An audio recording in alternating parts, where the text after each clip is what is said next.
Ethan Rivers had built a life around devotion. For 15 years, he loved only one woman, his wife, Vanessa. Through every storm and struggle, he stood by her.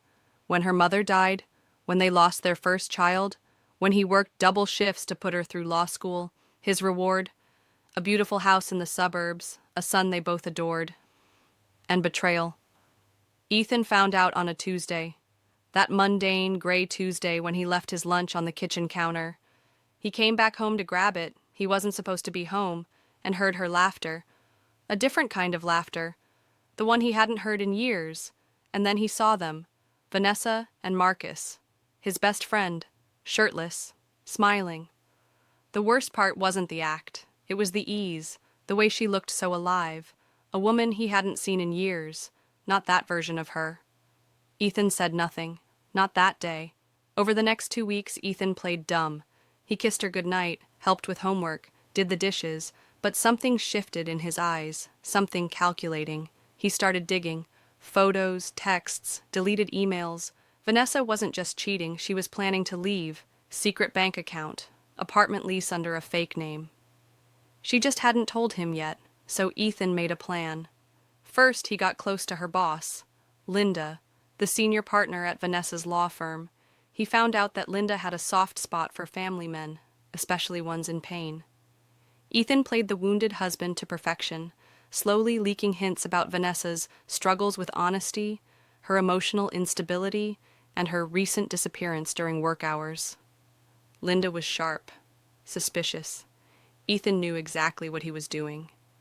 Then came the charity gala. Ethan arranged for a family photo slideshow to play during Vanessa's speech, only he switched the files. Instead of family moments, the screen lit up with screenshots, Vanessa and Marcus, timestamps, explicit messages. The crowd gasped, Vanessa froze, and Ethan just stood at the back of the room, sipping champagne, eyes locked on hers. No rage, no screaming, just silence, the most terrifying kind. She lost her job that night. Ethan wasn't done. He leaked the affair to Marcus's wife, who happened to be the sister of the managing director at Marcus's firm. Divorce, scandal, job loss. Marcus was done. Meanwhile, Ethan filed his divorce papers. Quietly. He'd been recording conversations for weeks. Vanessa's threats, her plans, her confessions. She wouldn't get custody. She wouldn't get the house. She wouldn't even get half. By the time the divorce was finalized, Vanessa was living in a studio apartment and working contract gigs. Marcus had vanished. And Ethan? He got full custody, kept the house, and, ironically, started dating Linda. One night, Vanessa showed up at his door, hollow-eyed, broken. "I never meant to hurt you," she whispered. He looked at her for a long time.